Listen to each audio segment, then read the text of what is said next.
2, 3, 4, 1, 2, and back on 4. Oh, I borped that real bad. My brain thought I was doing something else. My brain thought I was displacing the whole thing off of 16th like this. 2, 3, 4.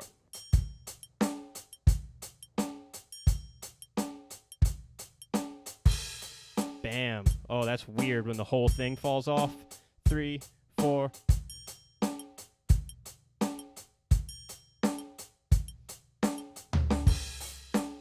It sounds wrong, but it's so right. So yeah, that's some groove displacement. And then, just add more to it. Try triplets and all that. Oh, actually, the triplets. I have too much fun with the triplets. I can't not stream this. 3, 4. So half the crazy, stupid out triplet stuff I do, like...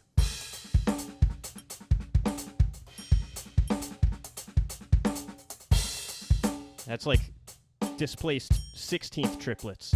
And 4, and...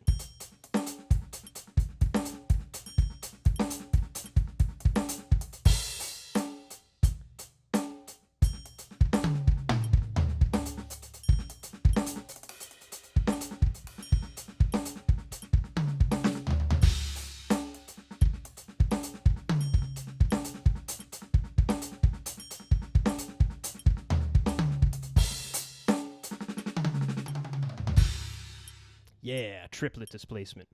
Weird AF. Weird AF. Weird as fuck. Adding dynamics into rudiments and fills. Yeah. Start with paradiddles.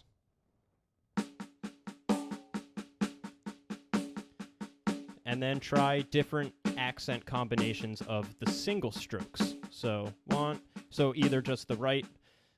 So paradiddles, you got 2 single strokes and then double strokes. Right, left, right, right, left, right, left, left. So try different accent combinations of the single right and left strokes. That was a bad explanation, but let me see if I could play something.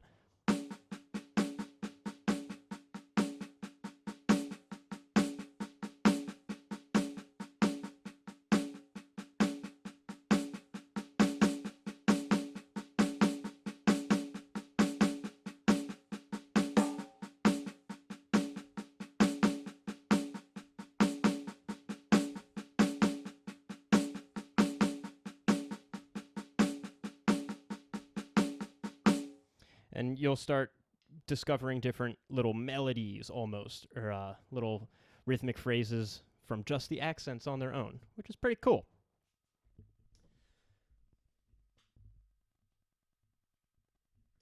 And rudiment applications, yeah, it's like same kind of thing with applying it. So maybe start by moving only the single strokes of paradiddles to different drums.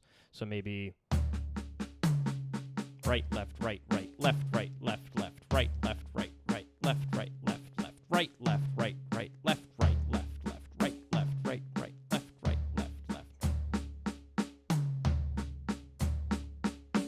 And now we'll play both of the singles on tom-toms. And I'm just moving the right-hand single stroke to the floor tom and the left-hand single stroke to the small tom. And that's a very John Bonham way of playing paradiddles.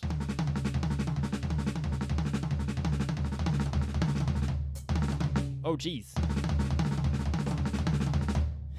Yeah.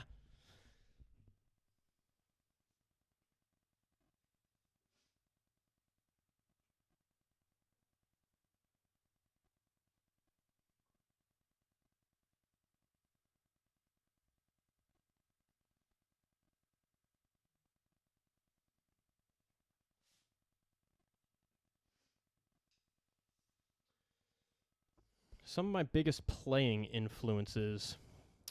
As of late, Nate Wood. You're going to hear me say that name so many times, but like Nate Wood, Tony Williams, Matt Garstka, and then other guys like Chris Paprota. If you don't know of Chris Paprota, The guy is a terrifying musician. He's primarily a drummer, but he plays like everything, and he's like painfully proficient at everything. But he plays drums in this crazy band called Narbot. Chris Paprota, check him out. Like Mason Guidry plays with Jonathan Scales Orchestra.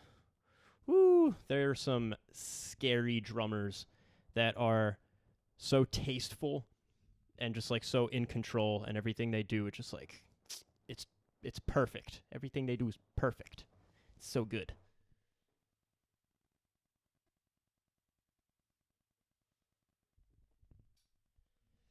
Do I think foot technique varies a lot with players? And do I think heeled down players can get enough power for rock gigs? I mean, technique is a really subjective thing. I've tried some different techniques just like between my hands and feet over the years, and like some things I just have not been able to get to work for me. Like heel toe for bass drum, I've not ever been able to like even get a grasp on that technique, so I don't use it. There are some people that like only use heel toe, and that's cool. If that works for them, awesome. Ultimately, you just want to find what works for you. There is no like right or wrong technique.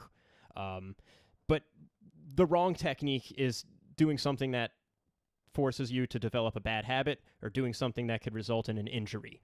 That is a wrong technique. I should specify. But yeah, it's like heel up isn't the only correct way to play bass drum. There are plenty of people out there, I'm sure, that play only heel down, and they can get all the power they need. You could tell I'm a super skinny person, so the heel down thing doesn't work too very good for me. I need to use a little bit more of my whole leg to get that power.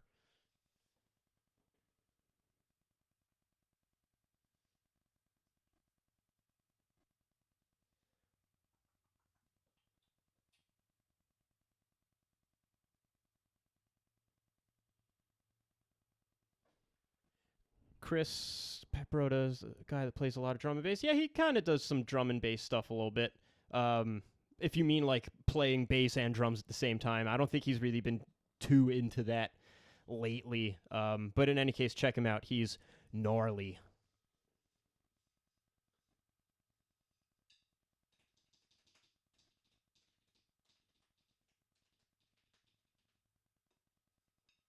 Can I explain linear fills? Yes. So, in an extremely general sense, linear means that no two limbs hit at the same time.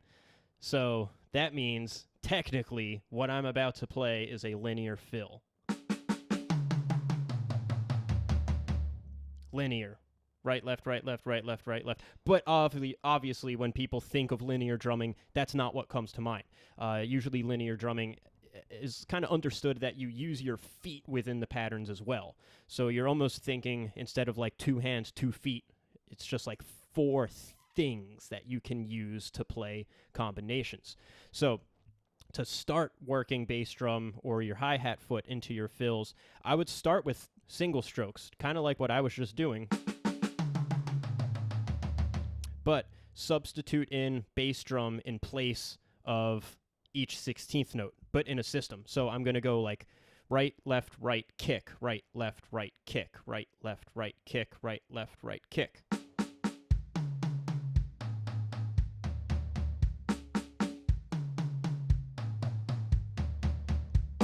So I'm playing a kick on the of each beat. Then I'll move that kick ahead, and I'll play right, left, kick, left, right, left, kick, left, right, left, kick, left. So the kick is on the and of each beat. 3 and 4 and.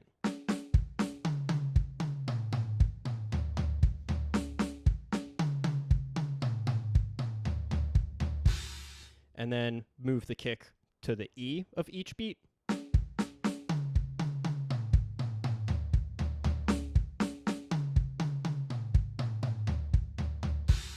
And then start with the kick.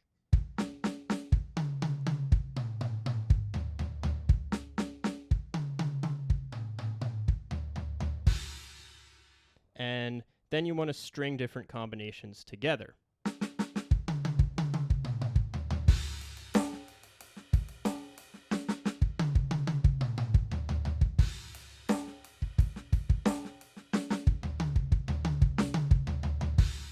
and then you'll start developing a more of a feel for them. And then you could get into different linear combinations that are built on like mixed sticking patterns. Another one I would definitely recommend starting with is simply right, left, kick, or kick, right, left, and play those as triplets. 1, 2, 3, 4. 1, 2, 3, 4, and try moving around the drums in different directions just to get comfortable playing the combinations on different sounds.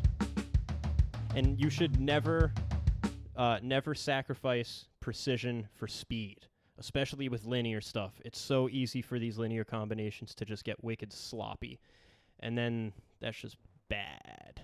You don't want it.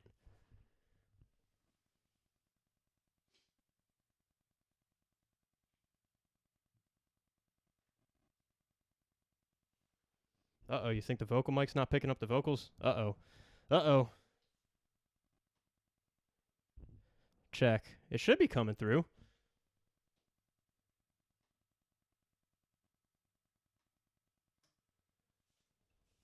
Can you still not hear me? Can anyone hear me?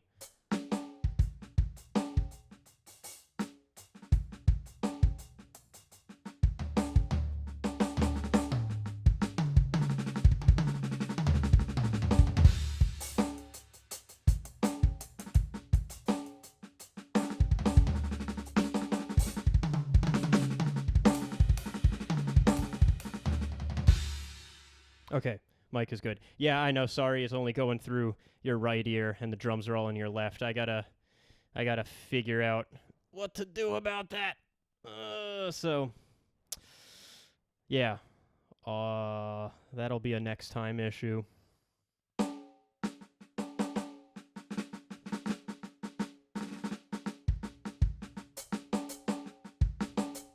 Oh yeah, but for the linear fills thing, don't be afraid to use your left foot. Using your left foot is the coolest shit.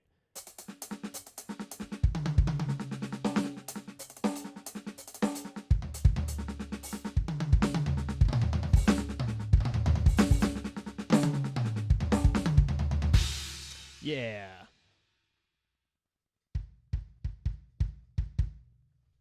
Oh, thank you. Thank you, Volga Beat. The voice of a god. My voice sucks. I hate my voice. Share tips on the 1/1s. Do you mean like the,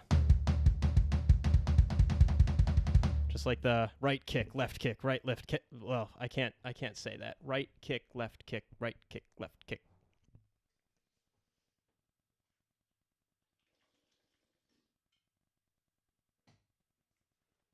Aaron, I do not have a song or a jam lined up right now. Maybe next time. I still have to work out some tech issues.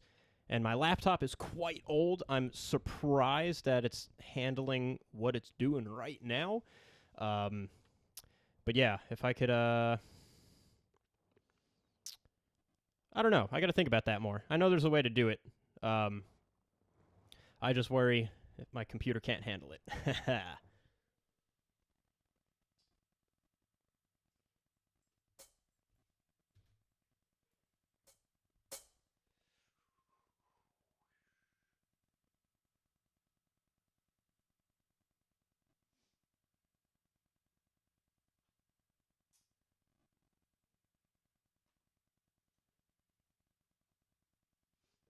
Okay, yeah, but for the 1/1s thing, sorry, I got sidetracked. Yeah. The biggest tip for that, start so stupid slow. Like, I'm not exaggerating when I say I spent months just going, and then just very, very gradually increasing the pace. And as soon as you notice the strokes become uneven, slow down again. Because it takes a really long time to just, like, train them to be separate. Oh, I can't do it. I'm trying to play very quietly. And then that's just with single strokes. Then you also want to try double strokes. Or paradiddles. I have a video on it. There's some shitty clickbait title on there, like how to play hand-foot splits. And then I just throw big names in there. I think it's like Vinny Colaiuta and Matt Garska and JoJo Mayer, because those are three drummers that I see do that a lot.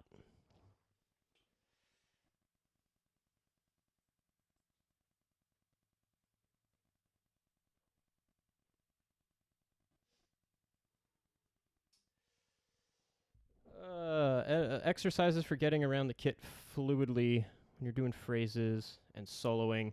Some mobility stuff. I posted a video a couple months ago, just like breaking down this single stroke mobility exercise, this kind of like home base, where I say, all right, snare drum's home base. I'm going to play 4 strokes on each drum, always going back to the snare drum in between.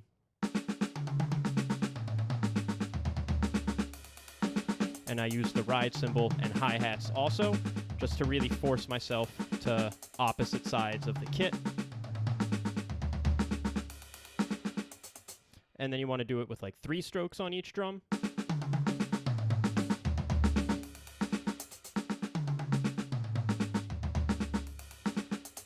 And then eventually you want to move your home base. So like the triplets one, if I start with my right hand on the snare, it's really fucking hard. But if I start with my right hand on the floor tom,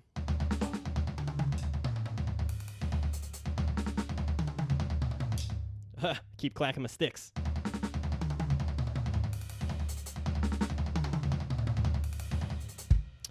But when you're moving away from the floor tom, the left hand is always kind of leading, so it's much easier. And by practicing those different combinations, you'll just discover all these different paths for moving around the drums, and it makes getting around the kit a lot less daunting.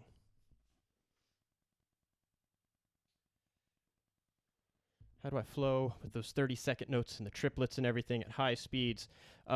Rudiments that work best: double strokes, 6-stroke rolls, right, left, left, right, right, left, paradiddle diddles, and just like right, left, left as almost like a modifier that you could like tack on to the end of combinations, and also right, left, left kick.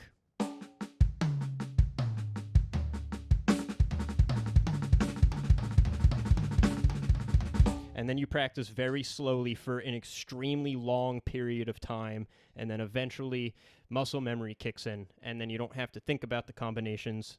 You just kind of like feel them and hear them. It's a very weird thing.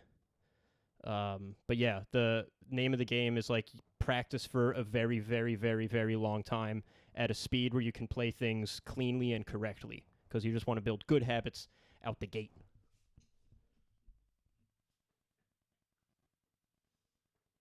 What are the names of my bands? So I think I mentioned this toward the beginning of the stream. Oh, wow, it's almost been 2 hours. Holy moly. Yeah, playing 3 bands right now. I'll type them in again. We got Vitamin Sun, Geff, and Clam, and they're all pretty different from one another, but they're all lots of fun, and it's all totally original music, too.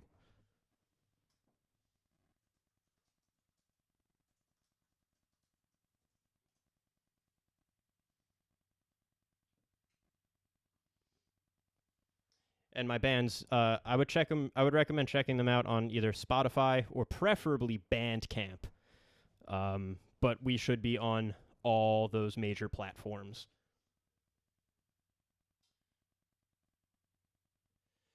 I don't really have a daily practice routine. Oddly enough, I don't get to practice nearly as much as I would really like to.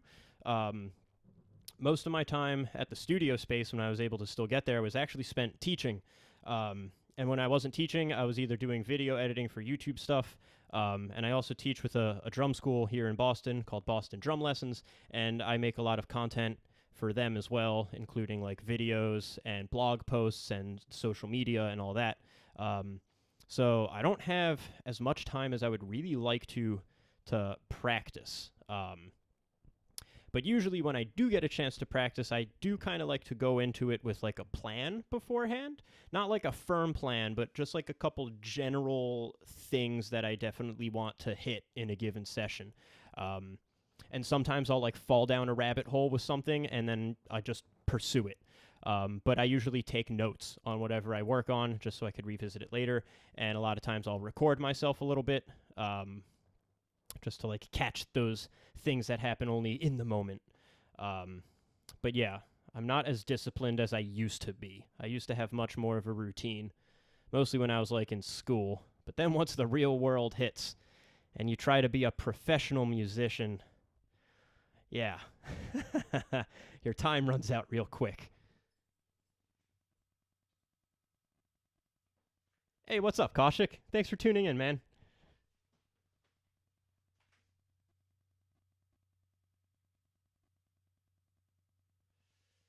The best hi-hat from Roland. Honestly, I don't know. Um, I just got this kit last week, but I just got this hi-hat attachment yesterday, actually. It's a VH10, I believe, and it's like just a moving top part. So it still attaches to an actual hi-hat stand. But there's no like bottom cymbal. There's just like this trigger and sensor in place of it. And it's, I gotta say, way more sensitive and expressive than the pad and the remote pedal. I'm very happy with this so far. It's certainly not like the same exact thing as acoustic hi-hats or acoustic drums, but like I'm very happy so far with this kit.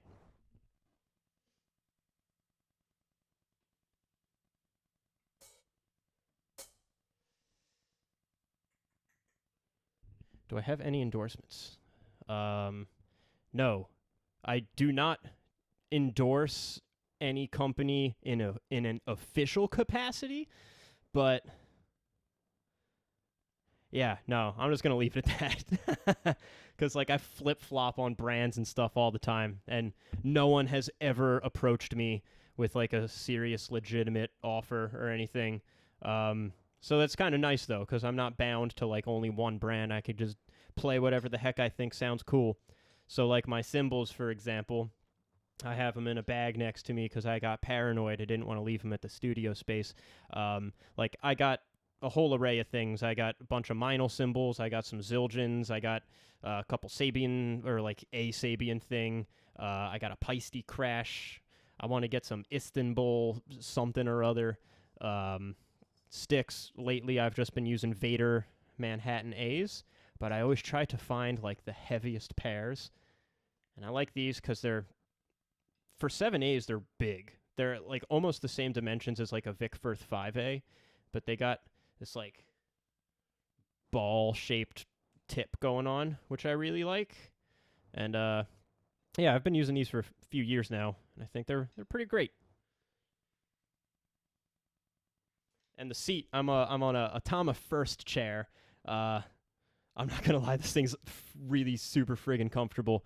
I've sat on this thing for many hours at a time, and since I'm very skinny and bony, my body is just like a lot of sharp angles and protrusions, and this seat handles me real well. And foot pedal, I got a Tama Speed Cobra, and then I'm using some Yamaha hi-hat pedal. I don't know the model number. It's like nothing special.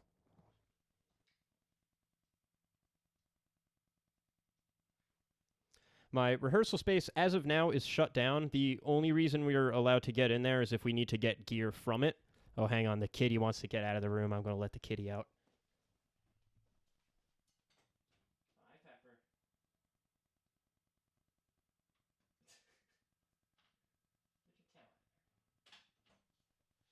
All right, the kitty finally left.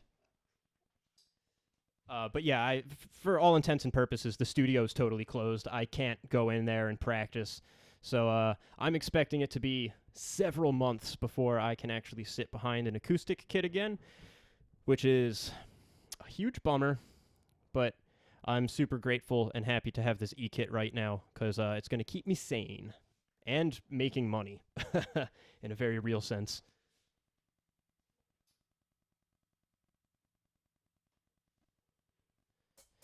Yeah, I mean the hi-hat thing over here, it feels pretty good. You know, again, it's not totally ideal. But for the last couple years I've been playing those giant stupid fucking 18-inch crash cymbal hi-hats. And for as cool as those things sound, I hate how they feel. They're way too squishy. So these feel more like actual hi-hats, I think, than like the 18 crashes that I was using. And this is pretty expressive. Um, it's really not bad.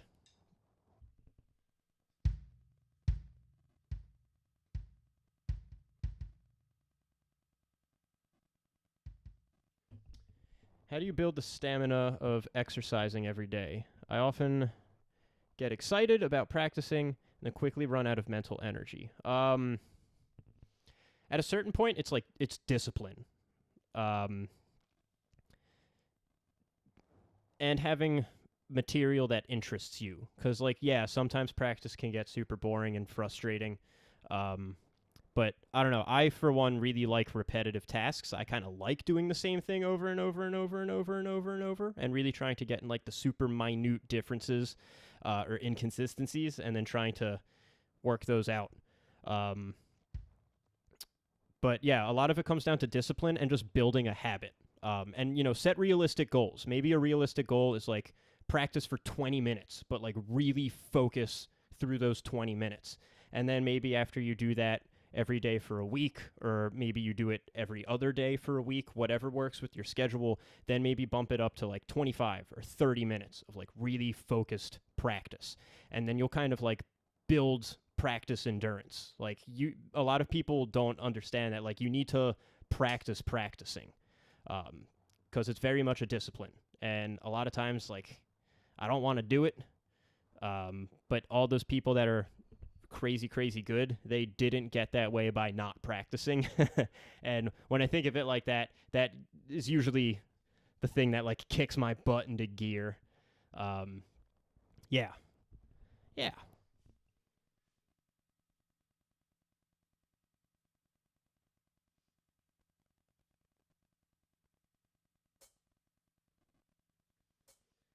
All right, I'm going to answer these last few questions, and I think I'm going to sign off for tonight because I've been doing this for a couple hours now. And yeah, this was a ton of fun, though. And I will definitely do more of these and more playing for sure because I feel like I did a whole bunch of talking. But if y'all are into that, I can do that too. But let me see. So, how much was that Roland kit? Um, well, I got a couple extra things that went along with it. But like, check it out on Sweetwater. Don't buy this shit on Amazon. Don't buy this shit from Guitar Center. Okay, actually, to get back to that question of endorsements, I endorse Sweetwater, not in any official capacity, but as far as online instrument retailers go, they are pretty great. Their customer service is like irritatingly good. And Guitar Center is a terrible company, and I don't really like Amazon too very much. But Sweetwater, they're cool. Yeah, but check it out on Sweetwater. Roland TD17 KV, and then I got the VH10 hi-hat thing, and then a rug. But do you recommend doing music theory or learning a lot of genres of music? Yes. Yes, I think learning music theory is a really good idea, not necessarily because you're going to use it all the time, even though you will use some, especially all the rhythm stuff. But it's really important for just having a deeper understanding of music as a whole. And learning music theory will also train you how to listen to music differently. And when you know how to listen to music a certain way, it will actually make playing it a lot easier, because you'll realize that you could take cues from different harmonic motions, or cues from like melodies or lyrics and things like that. And then it becomes a lot easier to just like learn songs and function in a musical setting if you kind of know the rules. A lot of people, I think, have this like weird stigmatized opinion of music theory, like, oh, it's supposed to be expressive art, you should just like feel it. But it's not so much like a set of rules, it's like things that were observed by studying old music. And it's like, if you obey the rules of music theory, then no matter what, it's going to sound pretty good. But for every rule, there are like 1,000 exceptions. So it's good to understand, but it's not the be-all, end-all. But learning other genres of music, I think, is really, really important. You don't have to become like a master of different genres of music. You know, like, I am not a master of swing drumming. But every teacher I've ever had has had me work on swing in some capacity, because it's like one of the oldest styles of drum set specific music. And a lot of modern drumming is kind of rooted in swing concepts. And even just the coordination and skills that you need to develop to play swing well, it's just going to make playing other styles of music easier. Like learn some Latin stuff, learn mambo, songo, learn some Cuban rhythms and Brazilian rhythms, and you would be really surprised at how those styles will impact your feel and the way you approach other styles of music too. And that will help you have like a more individualized sound on the drums. Do I play or practice or make electronic music or beats? In my head, I do.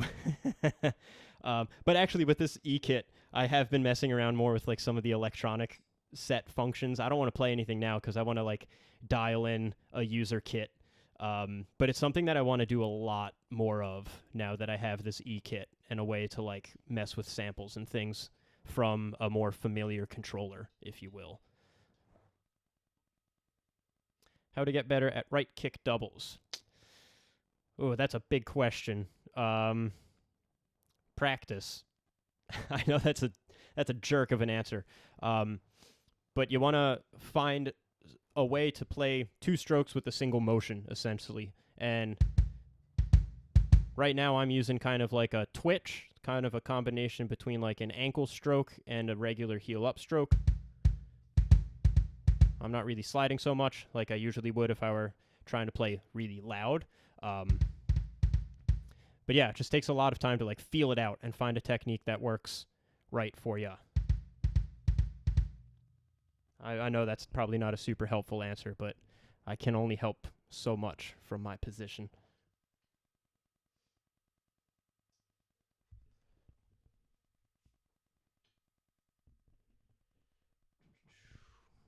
Can I please show some gospel 16th notes and 16th note triplet fills tomorrow? I wasn't planning on doing a stream tomorrow, so I'll do some gospel chops now.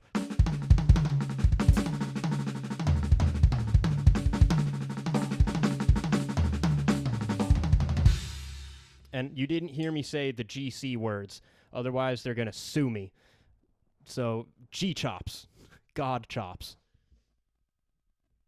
But I have some lessons that break down some linear combinations and triplets and 16th fills and whatnot that address those types of concepts that are typically seen in that style of drumming.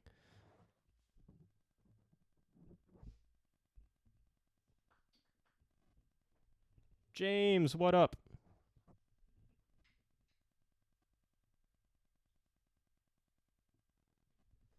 Right kick triples, yeah, those are super hard. I can't really do them with how quietly I'm trying to play right now, so that'll be for a loud video when no one else is home. Practice to every Blink-182 song. James, frig off. James Noel, by the way, everyone, is a gnarly as hell drummer. If you don't follow him, you should follow him. The guy is like one of the hardest working drummers or people in general that I know of. And for good reason. The dude rips, and he's a guy I met at Berkeley. So yeah. Do I still practice with the practice pad? Sometimes. Not too much. Most of what I do is like drum set stuff. I really should practice with the pad more. But that's the honest answer. But James, why should I stream on Twitch? I polled my subscriber base and everyone said YouTube. What does Twitch got that YouTube doesn't?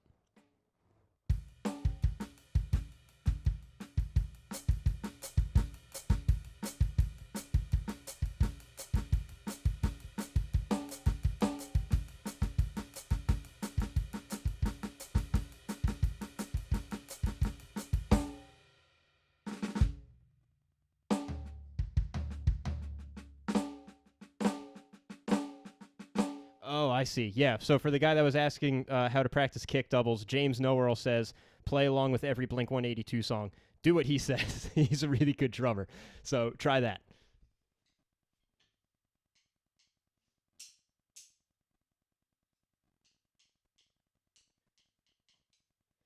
Can I share the link of the e-kit I use? I could, but I'm just going to tell you. It's a Roland TD17KV. And if they're not paying me for affiliate links, I ain't selling their shit. They could sell their own shit, but that's what I bought. So if you want it, check it out. And I'm using Vader Manhattan 7As because I got very tiny hands, and these are great for that.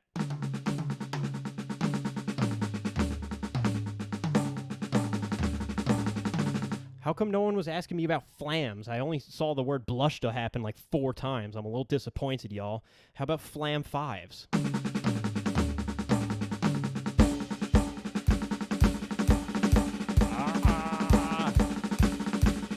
Yeah, that's where it's at.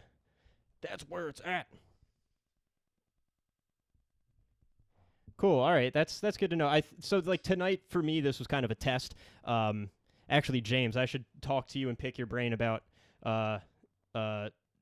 tech stuff because if you're wearing headphones, you could probably hear that I'm only coming through. My voice is only coming through your right ear, and my drums are only coming through your left.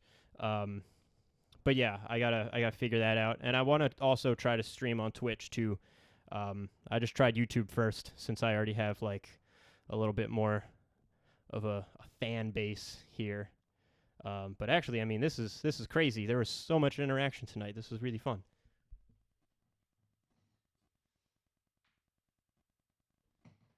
How did I decide to buy this kit? It was like a pretty good intersection of functionality and price. And I told myself if I was going to get an e-kit, like I was going to do it right. And this is going to be something I use long after I'm able to get back to acoustic drums. Because I'm having a lot of fun with this so far. Yeah. Can't really go wrong with Roland, I guess. What are my strengths on drums? All right. This is going to be the last question I answer because this one's heavy and then I'm probably going to be sad after it. So, let's see. Strengths. A lot of people like the way I do odd meters, I think. I've been told. And maybe some of the chops stuff. And I've had a couple people more recently compliment my time. And that's the biggest compliment, is my time. Because that's something I've been trying to improve on a lot. Because I definitely wasted too much time when I was younger trying to do all the fancy shit instead of the fundamentals, and then I paid for it later. Because what good are all the fancy chops if you can't play them in time? So, in the same breath, what I want to improve on more is my time and my feel. I feel like I have a pretty okay vocabulary now. I mean, there's still always way more to learn, but it's like I want to lock all that stuff in a little tighter, and then yeah, then we'll be in business, but it never ends. The more I play, or the more I know, the less I know.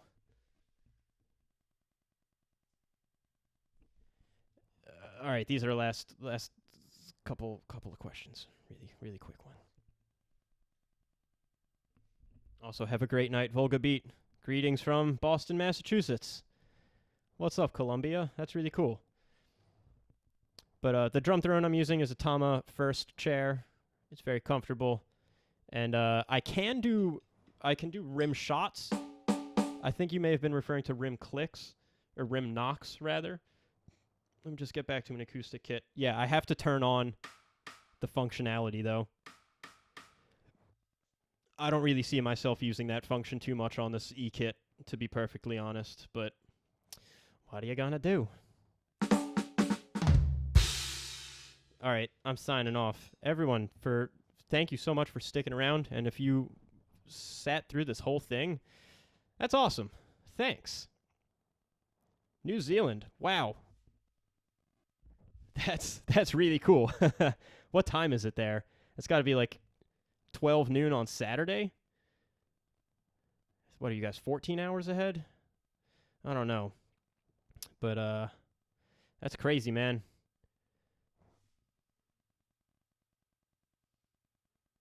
Wow, and from Paris. Wow, this is really cool. This is really cool. It's got to be really late in Paris. Go to bed, man. What are you doing? Tunisia. This is crazy. Wow. And from Russia. Holy moly. This is super cool. You guys are awesome. I'm definitely going to do more of these live streams. This was a ton of fun. Thank you all for hanging out and asking questions. And yeah, I'm looking forward to doing a lot more of these. If you didn't subscribe to me already, do it. Comment, like, subscribe, and all that typical YouTube bullshit. And yeah, I'll let you guys know when I'm doing the next one. And yeah, stay safe out there. Wash your hands and like protect yourselves.